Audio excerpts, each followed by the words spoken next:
오늘 하나님께서 우리에게 주시는 말씀 로마서 1장 5절에서 6절 같이 보겠습니다.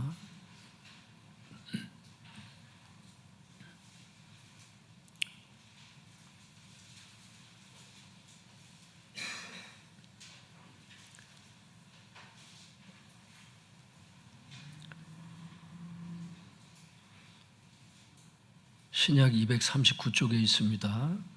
신약 239쪽에 보시면 로마서 1장 5절 6절 찾으셨으면 한 목소리로 같이 읽어보겠습니다. 시작. 그로 말미암아 우리가 은혜와 사도의 직분을 받아 그의 이름을 위하여 모든 이방인 중에서 믿어 순종하게 하나니 너희도 그들 중에서 예수 그리스도의 것으로 부르심을 받은 자니라.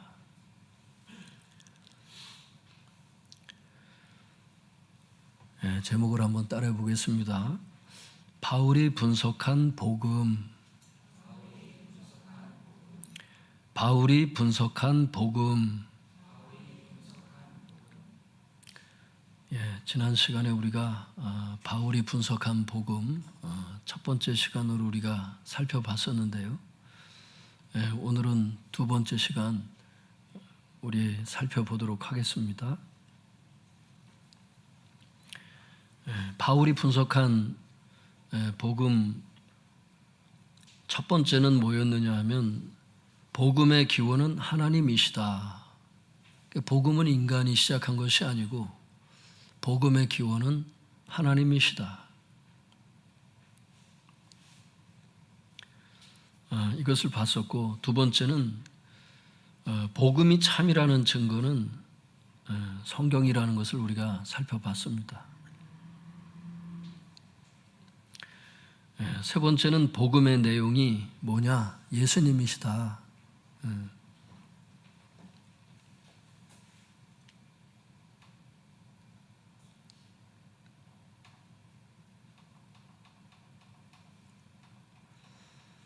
그래서 복음의 내용이 예수님이시라는 것을 우리가 봤습니다. 오늘은 네 번째, 다섯 번째, 여섯 번째 이제 이렇게 말씀을 저희가 찾아봐야 합니다. 5절, 6절 우리 같이 읽어보겠습니다. 시작. 그로 말미암아 우리가 은혜와 사도의 직분을 받아 그의 이름을 위하여 모든 이방인 중에서 믿어 순종하게 하나니 너희도 그들 중에서 예수 그리스도의 것으로 부르심을 받은 자니라. 성도님들, 오늘 우리가 바울이 분석한 복음에 대해서 네 번째, 다섯 번째, 여섯 번째를 해야 되거든요. 그것을 보기 위해서는 이 5절에 대한 해석이 아주 중요해요. 그래서 제가 지금 설명을 드릴 테니까 여러분들이 한번 머릿속으로 이걸 잘 그리면서 이렇게 한번 이해하시기를 바랍니다. 5절 보겠습니다. 그로 말미암아, 예수님을 통하여 이런 뜻이에요. 그로 말미암아. 그러니까 여기서 그가 이제 예수님을 뜻하니까 예수님을 통하여 이런 뜻이고, 우리 이러니까 우리가 이러니까 복수니까 여러 사람이 있나 보다 이렇게 해석을 해요. 그게 아니고 성경은 그래서 이게 잘 해석을 하는 게 중요한 건데, 복수로 쓰였지만 문맥상 바울 자신을 가리키는 완곡어법적 표현이라는 거예요. 이런 게 바울 자신을 표현하는 거예요. 내가 그런 뜻입니다. 문법적으로 내가 이런 뜻이에요. 그러니까 예수님을 통하여 내가 이런 뜻이란 말이에요. 5절이 그렇게 시작하고 있어요. 그리고 은혜와 사도의 직분, 그러니까 은혜가 따로 있고 사도의 직분이 따로 있나 보다 이렇게 해석하면 안 되는 거예요. 그러니까 원어대로 해석하면 이런 뜻이에요. 은혜, 즉 사도의 직분, 이런 뜻이라고. 여러분, 직분은 하나님의 은혜인 것을 알 수 있길 바랍니다. 은혜가 아니고서는 직분을 받을 수가 없어요. 여러분에게 주신 직분도 하나님의 은혜로 주신 거예요. 잘 감당할 수 있기를 바랍니다. 그래서 은혜와 사도의 직분이라는 것은 은혜, 즉 사도의 직분 이런 뜻이에요. 그 다음에 5절을 해석하기 위해서는 믿어 순종하게 하나니 할 때 믿어 순종하게라고 하는 요 단어를 우리가 잘 해석을 해야 돼요. 연구를 해보고 학자들의 그런 주석들을 참고를 해서 보면은 믿어 순종하게 이 단어는 이런 뜻이에요. 믿음에 순종을 하도록 이런 뜻이에요. 다시 말씀드리겠습니다. 믿음에 순종을 하도록 이런 뜻이에요. 그러면 이제 5절이 해석이 됐어요. 제가 5절, 6절을 해석한 대로 한번 읽어 드릴 테니까 여러분들이 한번 이렇게 머릿속으로 이해를 하시길 바랍니다. 예수님을 통하여 내가 은혜, 즉 사도의 직분을 받은 것은 그의 이름을 위하여 모든 이방인이 믿음에 순종을 하도록 하기 위해서입니다. 너희도 그들 중에서 예수 그리스도의 것으로 부르심을 받았습니다. 이런 뜻이에요. 5절만 제가 다시 한번 읽어드리겠습니다. 예수님을 통하여 내가 은혜, 즉 사도의 직분을 받은 것은 그의 이름을 위하여 모든 이방인이 믿음에 순종을 하도록 하기 위해서입니다. 이런 뜻이라는 거예요. 그러니까 6절에 너희도, 너희라는 것은 로마 성도들을 가리키죠.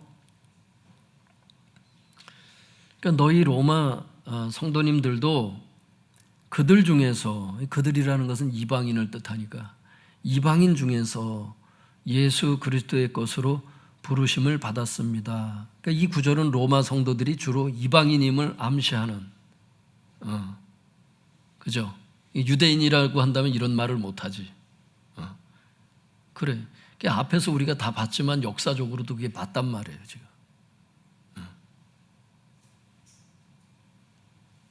로마 성도들이 주로 다 이방인들로 구성되어 있는 이런 상황이었단 말이에요.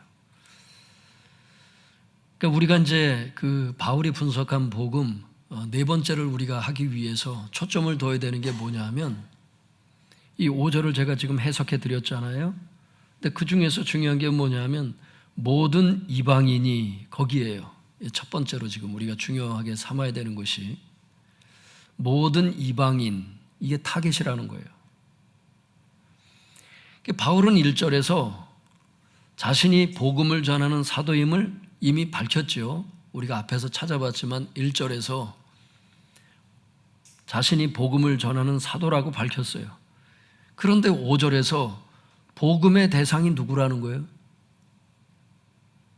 자기는 복음을 전하는 사도인데 5절에서 그 복음의 대상이 누구냐? 모든 이방인이다. 이렇게 얘기를 하고 있는 거예요. 즉 복음의 범위가 복음을 어디까지 전해야 되느냐? 그 범위가 있을 것 아니에요. 그 복음의 범위가 열방이라는 거예요.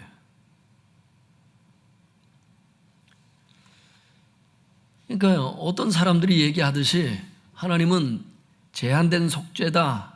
그러니까 제한된 사람들만 하나님은 구원하신다. 누구는 천국 갈 사람, 누구는 지옥 갈 사람으로 하나님은 인간들을 창조하셨다. 그게 아니라는 거예요. 열방이 돌아오기를.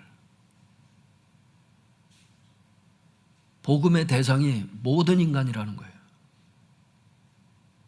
이 말이. 제한된 사람들만 구원받아야 하는 이런 것이 아니라 모든 사람이 구원을 받아야 한다는 것이 하나님의 뜻이라는 겁니다. 이처럼 복음은 전 인류를 위한 거예요.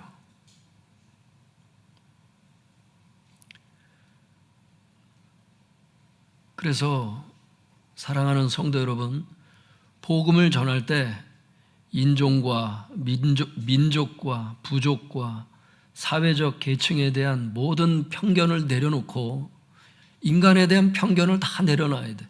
뭐 장애인이다, 뭐 어떻다, 이걸 다 내려놔야 돼. 뭐 누구는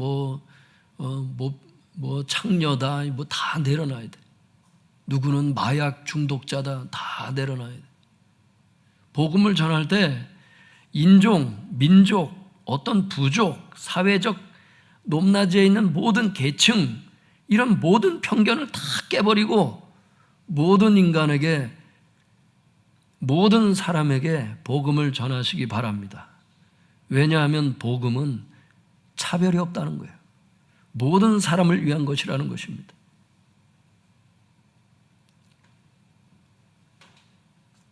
그래서 우리가 지난 시간에 이어서 복음의 기원은 하나님이시고 복음이 참이라는 증거는 성경이고 복음의 내용은 예수 그리스도고 복음의 대상, 복음의 범위는 어디냐? 열방이다. 이게 복음에 대해서 지금 사도 바울이 분석한 그런 복음의 내용인 거예요, 이게 지금.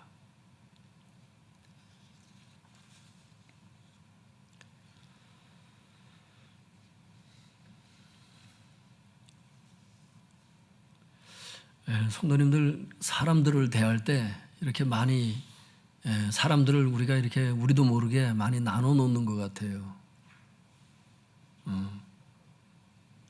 교회들도 그렇고 어떤 사람이 교회 오면 참 불편하다. 우리 교회는 참 이런 사람들만 왔으면 좋겠다. 참 이게 굉장히 참 이기적이고 예수님은 이것 때문에 십자가에 달려 돌아가신 게 아닌데 우리가 사람들을 너무 계층으로 나눠 놓는 게 아닌가. 하나님은 모든 인간들을 다 중요하게 여기시는데 우리들은 어떤 인간은 중요하게 여기고 어떤 인간은 뭐 중요하지 않고 이렇게 사람을 자신도 모르게 이렇게 나눠 놓는 이런 병에 걸린 게 아닌가. 교회들이 우리를 포함해서.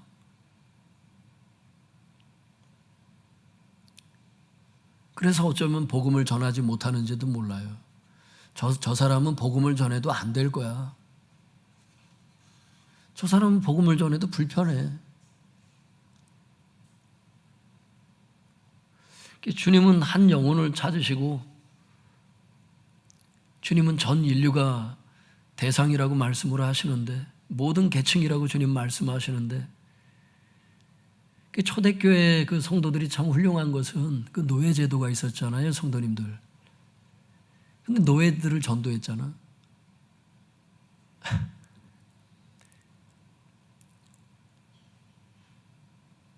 그 백인들만 들어가는 교회가 있었잖아요, 예전에 미국에서 노예제도가 있을 때. 우스갯소리로 얘기를 하잖아요. 흑인이 그 교회에 들어갈 수 없어서 그러고 있으니까 주님께서 말씀하시더래잖아. 나도 그 교회를 들어가 본 적이 없다고. 사람을 그렇게 대하는 곳에 주님이 안 계신다는 거예요. 하나님은 그런 분이 아니시라는 거지.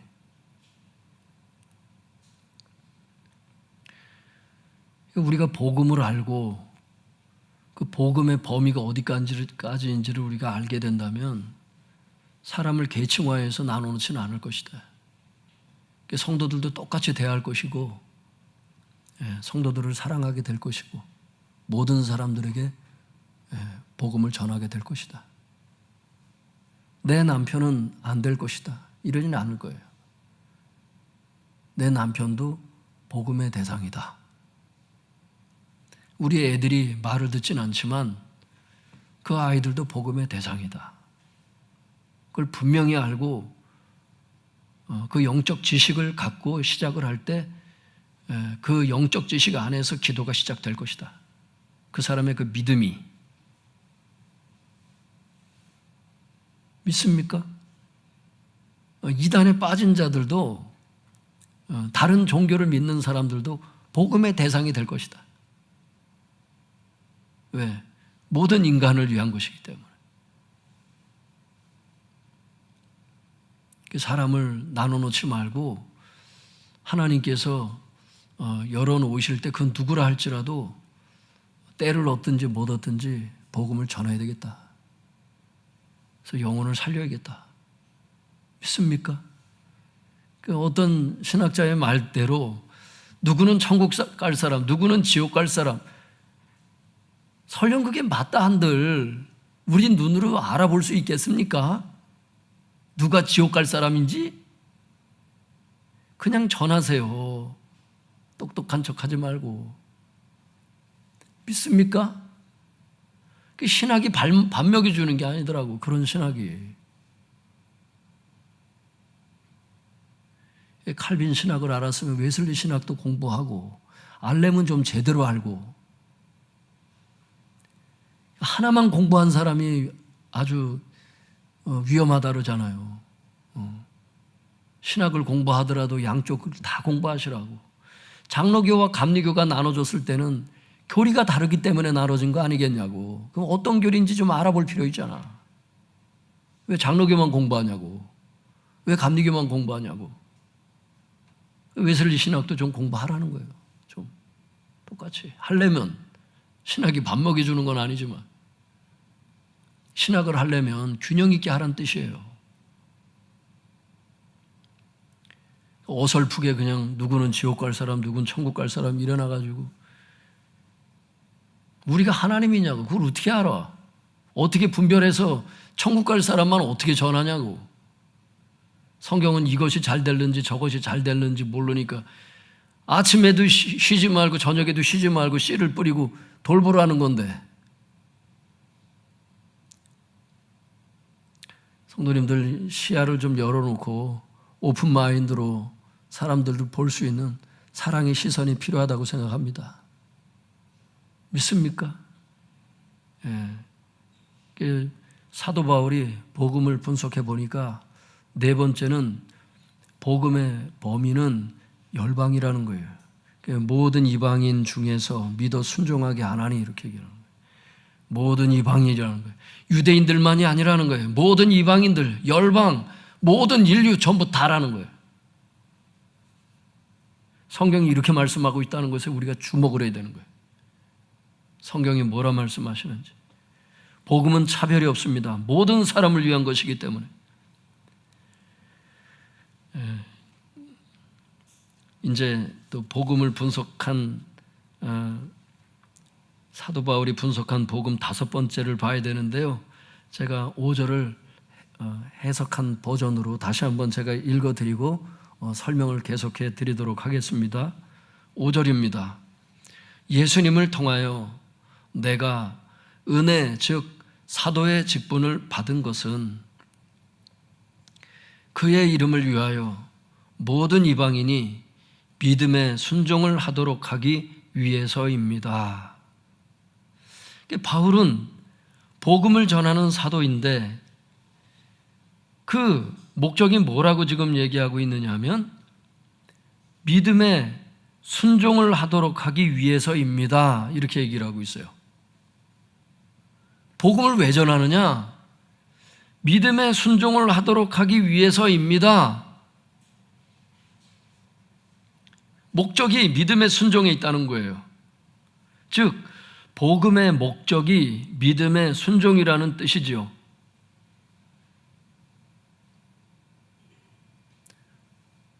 로마서에 이제 앞으로 로마서를 우리가 계속 할 텐데, 로마서에 나오는 그 용어로 설명을 한다면 그 칭의의 목적이 뭐냐? 바로 믿음의 순종이다. 이렇게 얘기하는 거거든요. 이걸 김세훈 교수나 요즘 신학자들의 신학적인 용어로 설명을 하면 이거예요. 과거적 칭의의 목적이 뭐냐? 바로 현재적 칭의의 삶이다. 이겁니다. 대단하죠? 네. 핵심을 찌르는 거예요.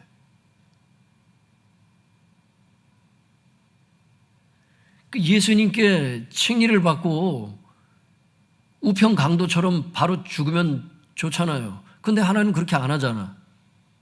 이 땅에 왜 남겨놔? 그래요. 믿음의 순종을 하다가 오라는 거예요. 그게 칭의의 목적이라니까요. 복음의 목적이라니까요. 그러니까 순종을 안 하면 주님이 구원하신 그 목적이 그 사람에겐 이루어지지 않은 겁니다.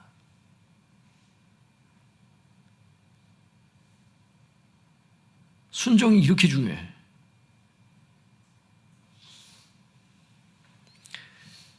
성도님들, 제가 아무리 이런 설명을 드린다고 해도 그 권위가 없어요. 실제 대학 교수님들의 그 학자들의 그 주석을 제가 좀 읽어 드릴 테니까 한번 들어보세요. 존 스토트, 세계적인 신학자 존 스토트가 이 구절에 대해서 이렇게 얘기를 해요. 예수 그리스도에 대한 참되고 살아있는 믿음은, 살아있는 믿음이 뭐냐? 그 자체의 복종의 요소를 포함하고 있다. 또한 그 믿음의 대상이 4절에서 우리 주 예수 그리스도, 혹은 7절에서 또 나오거든요. 주 예수 그리스도이기 때문에, 그러니까 우리의 믿음의 대상이 우리 주 예수 그리스도 혹은 주 예수 그리스도이기 때문에 불가피하게 평생에 걸친 순종으로 이끈다. 믿음의 대상이 주 예수 그리스도라고 앞에서 했잖아요. 예수님은 그리스도만이 아니잖아. 주님이잖아. 왕이잖아. 복종의 요소, 순종의 요소가 평생에 걸쳐서 따라간다는 거예요. 바로 그 때문에 바울은 로마인들이 예수 그리스도에 대해 전적이고 무조건적으로 헌신할 것을 기대했다. 그는 그것을 믿음의 순종이라고 부른다. 요약하면 뭐예요? 순종의 헌신을 믿음의 순종이라고 부른다는 거예요.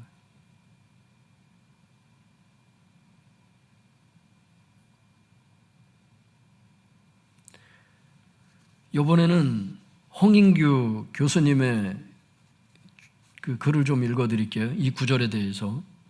이게 지금 다각적으로 제가 이 학자들을 소개하는 이유는 이 해석이 바른 해석이라는 걸 말씀드리는 거예요, 지금. 예. 홍인규 교수님이 이렇게 이 구절을 주석합니다. 어떤 사람들은 예수 그리스도를 구원자로는 믿으나 주님으로 인정하여 순종하지는 않는다. 그러니까 어떤 사람은 예수님을 영접했다고 하는데 구원자, 그러니까 그리스도로는 영접하는데, 그러니까 주 예수 그리스도잖아요, 성경에서. 그런데 주님으로는 주님으로는 인정해서 순종하지는 않는다는 거예요. 그리스도, 그러니까 죄를 용서해 주시는 분, 이거는 믿는데 내가 순종해야 될 왕으로는 그분을 섬기지는 않는다는 거예요. 그러니까 이런 골자예요. 그러니까 어떤 사람들은 예수 그리스도를 구원자로는 믿으나 주로 인정하여 순종하지는 않는다. 그러나 이 두 가지는 분리될 수 없다. 그러면서 중요한 얘기를 해요. 그리스도의 구원이란 뭐냐?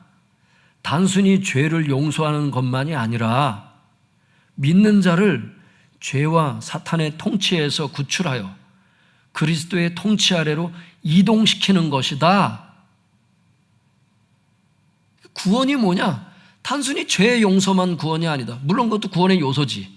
그러나 사탄의 통치에서 그리스도의 통치로 들어가는 것을 구원이라고 얘기를 하는 것이다. 통치가 뭐예요? 순종의 개념이 들어가는 거예요, 이제는.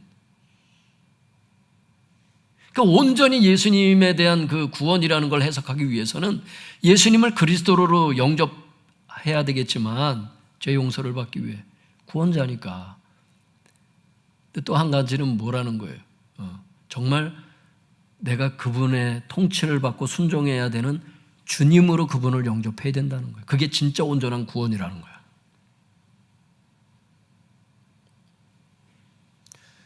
저는 이 홍인규 교수님의 이 글이 짤막하지만 참 굉장히 잘 쓰셨다. 저는 그런 생각이 들어요. 조금 더 읽어드릴게요. 그러므로 구원자를 믿는 것과 주께 순종하는 것을 분리시켜 이해하는 것은 불가능하다. 로마서는, 이 또 중요한 얘기를 해요. 로마서는 그리스도를 믿음으로 주어지는 하나님의 구원의 은혜를 강조할 뿐만 아니라 그리스도의 주권적인 통치 아래서의 순종의 중요성도 강조하고 있다. 로마서는 두 가지를 다 강조하고 있다는 거예요. 첫 번째는 뭐냐? 그리스도를 믿음으로 주어지는 하나님의 구원의 은혜. 그게 뭐예요? 김세훈 박사 그 신학적인 표현을 빌리면 과거적 칭의. 그리스도를 믿음으로 주어지는 과거적 칭의를 로마서는 강조할 뿐만 아니라 그리스도의 주권적인 통치 아래서의 순종의 중요성. 이게 뭐예요? 순종의 중요성. 현재적 칭의. 과거적 칭의와 현재적 칭의를 다 강조하는 것이 로마서다. 그런데 지금까지 많은 목회자들과 많은 신학자들이 뭐만 강조했어? 이신칭의만 강조한 거예요. 이신칭의는 진리입니다. 믿음으로서 우리가 의롭다함을 받는다는 건 진리지요. 그게 과거적 칭의라는 거예요. 그게 현재적 칭의. 로마서는요 실제로 과거적인 칭의에 대한 것들을 한 몇 장에 걸쳐서 얘기하고 그 다음에 실천적인 측면, 현재적인 칭의에 대해서 또 한참을 다뤄요.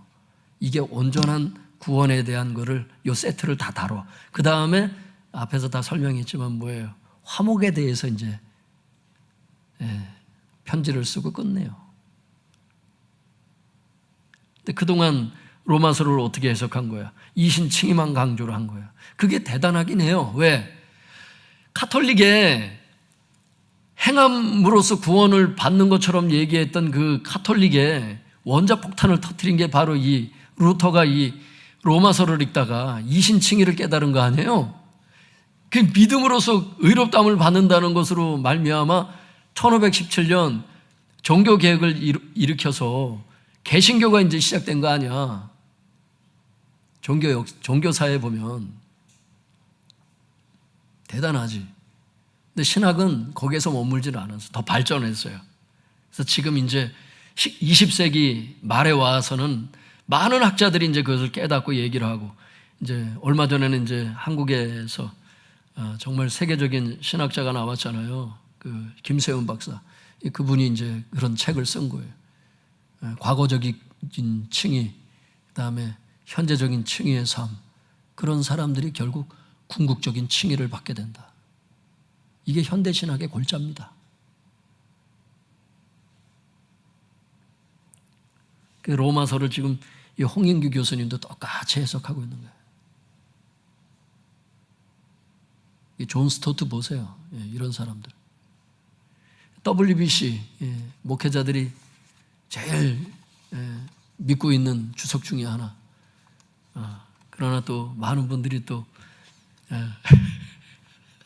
그 뭐지 그거 또 전시하는 또 그 주석 그걸 한번 WBC 주석에서 어떻게 해석하고 있는지를 한번 읽어드릴 테니까 한번 들어보세요. 믿음의 순종이 다 믿음의 순종으로 지금 해석하는 거야. 믿음의 순종이 이 서신의 의미를 이해하는 데 있어서 이 서신이 뭐예요? 로마서. 그러니까 믿음의 순종이 이 서신의 의미를 이해하는 데 있어서 핵심적인 주제라는 것은 결론적인 문장에서 그것이 다시 나타난다는 것에서 암시된다. 좀 풀어서 해드릴게요. 로마서의 핵심적인 주제는 믿음의 순종인데 그걸 어떻게 알 수 있느냐? 결론적인 문장에서 이게 다시 등장한다는 거예요. 제가 찾아봤어 그랬더니 로마서 16장 26절에 이게 또 나오더라고. 뭐라고? 모든 민족이 믿어 순종하게 하시려고 이렇게 돼 있어요. 믿음의 순종이 여기 또 나와. 1장에서 시작됐던 믿음의 순종이 로마서를 끝내려고 하는 마지막 장에 가서 다시 믿음의 순종에 대해서 강조하는, WBC 주석도 얘기를 하는 거예요. 로마서의 핵심적인 주제는 바로 믿음의 순종이다. 이신칭이만 얘기하면 안 됩니다. 그래서 큰일 납니다. 지금 그렇게 얘기하면은 무식하다는 소리 들어요. 진짜예요. 혹시 이 설교를 영상으로 나중에라도 혹시라도 관련된 분들이 듣는다면 오해하지 마시고 정말 공부하셔야 돼. 제가 많이 알아서가 아니라 현대 신학이 어디까지 발전해 가는지도 좀 공부를 꾸준히 하셔야 돼. 과거에 그냥 10수년, 20몇 년 전에 그냥 신학교에서 공부했던 걸로 계속 물고 먹어가지고 되는 게 아닙니다, 지금은. 왜냐하면 몇십 년 동안 발전을 안 했겠어요? 더 깊이 다 찾아낸 거야, 지금 학자들이.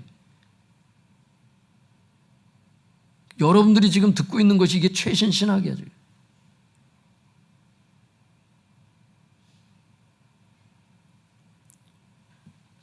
사랑하는 성도 여러분, 복음의 목적은 믿음의 순종이며 이 믿음의 순종이 로마서의 핵심적인 주제입니다.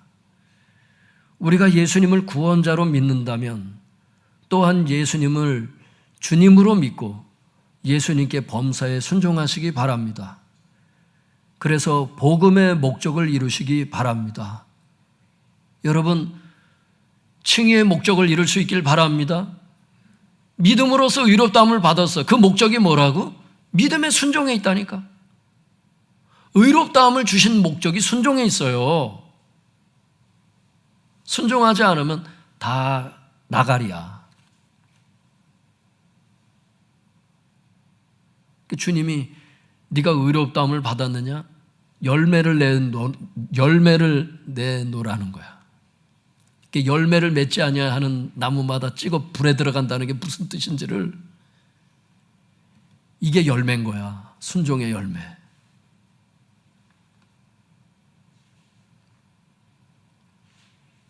성경은 하나입니다.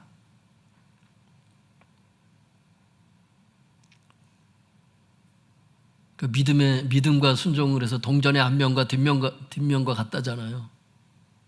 같이 가는 거예요, 같이. 믿음으로 의롭다함을 받았다 그러면서 순종을 멀리한다고, 불순종만 한다고. 여러분,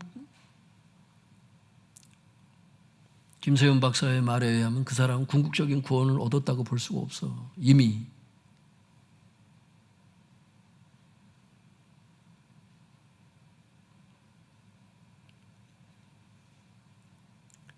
그러니까 성도님들, 우리가 이 복음을 지금 우리가 영접하고 지금 여기까지 왔잖아요.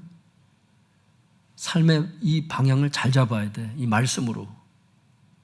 내가 뭘 하는 사람인지, 주님이 나를 왜 구원해 줬는지 그 목적이 순종에 있다는 걸 알면, 불순종하면 그냥 나가리야. 의미가 없잖아. 목적이 이건데 이걸 제껴버리고 자기 멋대로 살아간다면 그 사람에게 그 구원이라는 게 의미가 있어요, 지금? 홍인규 교수님 이 해석에 의하면.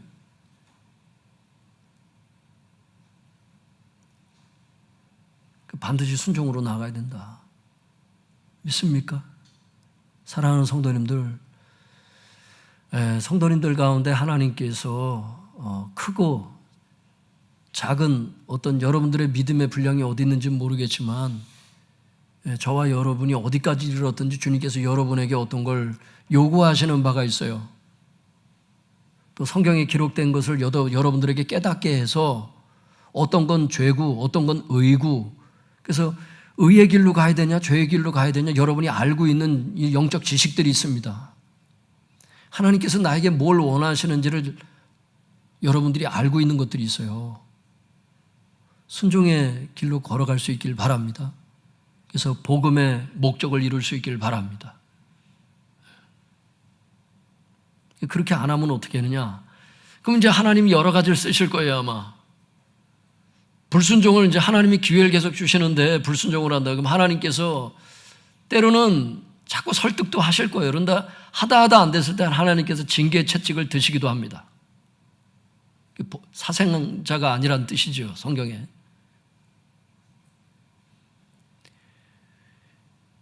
맞고서 하나님께 두들겨 맞고서 순종하는 것보다 맞지 않으면서 그냥 평탄한 길 가는 게 좋습니다, 여러분. 진짜예요. 낮아질 대로 낮아지도록 그냥 하나님께서 이사야에 보면 그 말씀 하시잖아요. 이스라엘 백성을 머리에 정수리부터 발에 이르기까지 너희가 성한 곳이 하나도 없다. 근데 너희들이 순종의 길을 걷지 않는다고 주님께서 한탄하시잖아. 그렇게 두들겨 패신 거예요, 하나님이 이스라엘 백성을. 근데 깨닫지를 못하는 거야. 왜 아픈지. 왜 정수리부터 발바닥에 이르기까지 하나님께서 나의 삶을 그렇게 괴롭게 하시는지를 깨닫지를 못해. 일단은 여러분 어떤 게 올 때 내가 하나님께 어떤 걸 불순종했는지 먼저 돌아봐야 돼. 진짜로. 누구라도 마찬가지예요. 저도 그래요. 삶에 어떤 일이 벌어질 때 그거부터 생각해 나는. 내가 하나님께 뭔가 지금 마음의 욕심이나 마음의 우상이나 내가 하나님께서 원하셨던 어떤 부분에 내가 하나님께 죄를 범한 게 있나 이거부터 내가 살핍니다. 내 자신에 대해서. 그 다음에 믿음의 연단이지.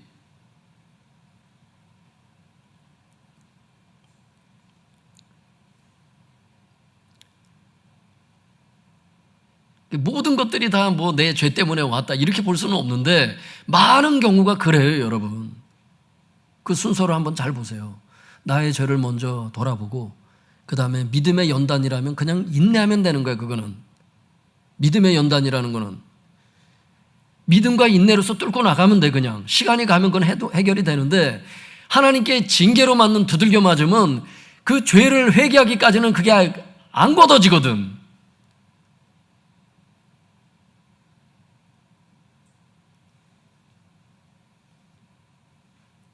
하나님이 두려워요.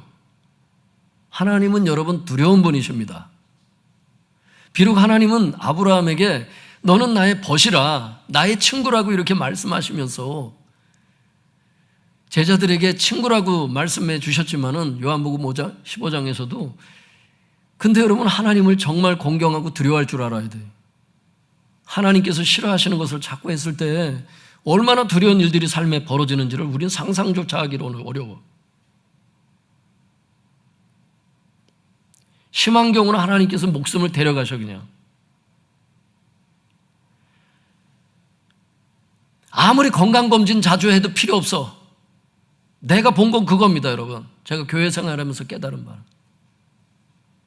여러분이 아무리 건강에 신경 써도 하나님 눈 밖에 나면 여러분 아무리 건강검진해도 피할 길이 없습니다, 여러분. 하나님께서 때리시는 사람에 대해서는.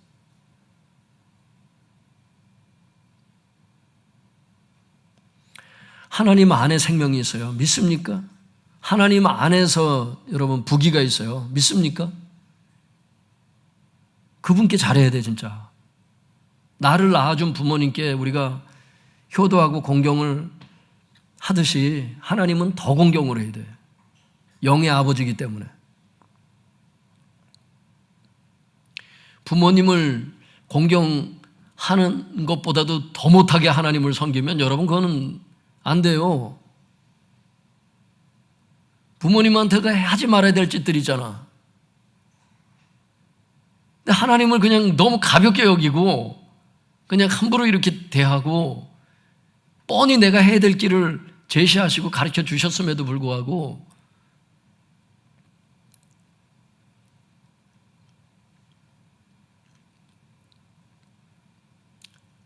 한번 따라해 볼까요? 살기 위해서 결단하자. 믿습니까? 살기 위해서 결단하세요. 그래야 사세요, 여러분. 그 편한 길로 계속 가다가는 큰일 나. 죽습니다.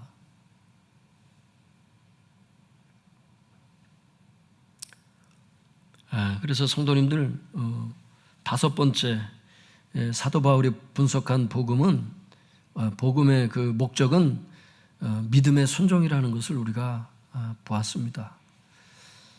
마지막 하고 이제 맞춰야 되는데요. 제가 5절을 해석한 것으로 다시 한번 읽어드리고 계속해서 마지막 설명드리고 마치도록 하겠습니다. 5절입니다.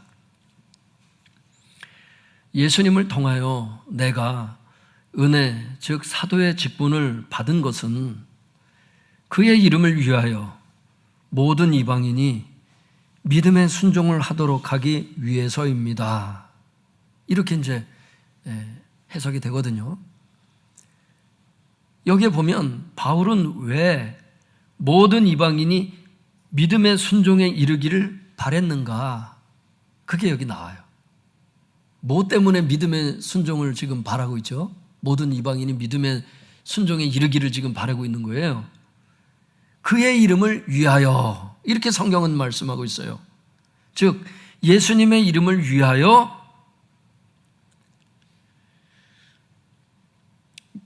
믿음의 순종을 해야 된다, 이렇게 얘기를 하는 거죠. 즉 복음의 목표가 예수님의 이름의 영광이라는 거예요. 목표라는 뜻이 이제 찾아보면은 궁극적인 목적 이렇게 돼 있죠. 아까 복음의 목적은 뭐예요? 믿음의 순종.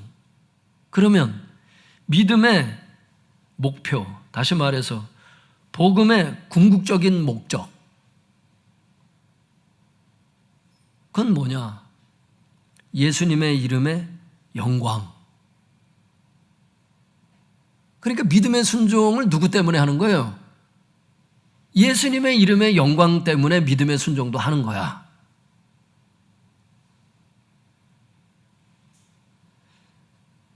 이는 모든 성도는 예수님의 이름의 영광을 위해서 믿음의 순종을 해야 한다는 뜻이죠. 고린도후서 5장 15절은 이렇게 말씀을 하세요. 그가 모든 사람을 대신하여 죽으심은, 그러니까 예수님께서 우리 때문에 십자가에 달려 돌아가신 이유는 살아있는 자들로 하여금 다시는 그들 자신을 위하여 살지 않고 오직 그들을 대신하여 죽었다가 다시 살아나신 이를 위하여 살게 하려 함이라. 그러니까 예수님께서 우리를 구원하신 목적이 뭐냐? 다시는 나 자신을 위해서 살지 말고 예수님을 위해서 살게 하려고 나를 구원해 주셨다, 그 뜻이에요. 그러므로 모든 성도는 더 이상 자신을 위해서 살지 말고 오직 예수님을 위해서 살아야 한다는 뜻이죠. 본문은 이것을 예수님의 이름의 영광을 위하여 믿음의 순종을 해야 한다고 말하고 있는 거죠.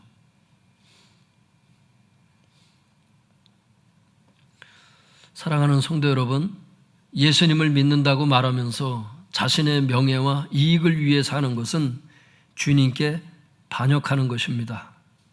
왜냐하면 예수님께서 우리를 구원하신 목적이 예수님을 위해 사는 삶이기 때문에 그렇습니다. 바라기는 예수님의 이름의 영광을 위하여 믿음의 순종의 삶을 사시기 바랍니다. 그래서 복음의 목표를 이루시기 바랍니다. 이게 마지막 설교인 거예요. 집을 얻더라도 나의 명예와 나의 이익 때문에 집을 얻는 게 아니라 예수님의 이름의 영광을 위하여 믿음의 순종으로 집도 얻고 직장도 결혼도. 결혼을 하는 사람이 오늘 혹시 이 설교를 듣는 분 중에 결혼을 하게 해주세요 기도를 하면서 불신자와 결혼해, 예를 들어서 그게 예수님의 이름의 영광을 위하여 믿음의 순종을 하는 겁니까? 아무 상관없어요. 자기 결혼인 거예요. 왜? 성경에서 그리스도의 영광, 예수님의 뜻이 뭐예요? 주 안에서만 결혼하라잖아. 재혼을 하는 경우라 할지라도 그리스도 안에서만 하라고 분명히 성경에 말씀하잖아. 고린도 교회에 보낸 편지에 보면 재혼이든 초혼이든 그리스도 안에서 하라는 거 아니에요.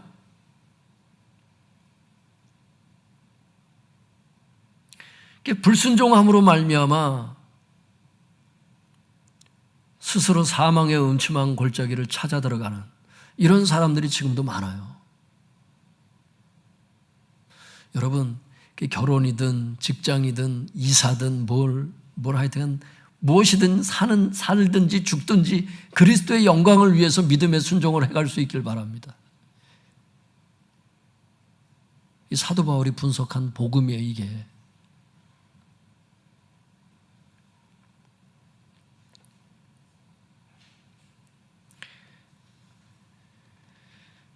여러분, 바울이 분석한 복음이 뭐지요?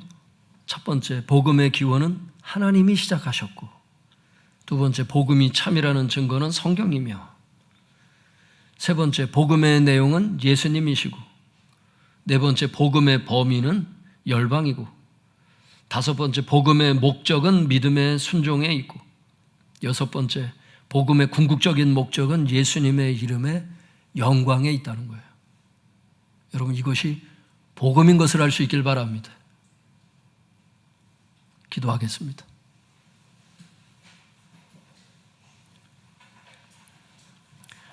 주여 주여 부르짖고 통성해서 같이 기도하겠습니다. 주여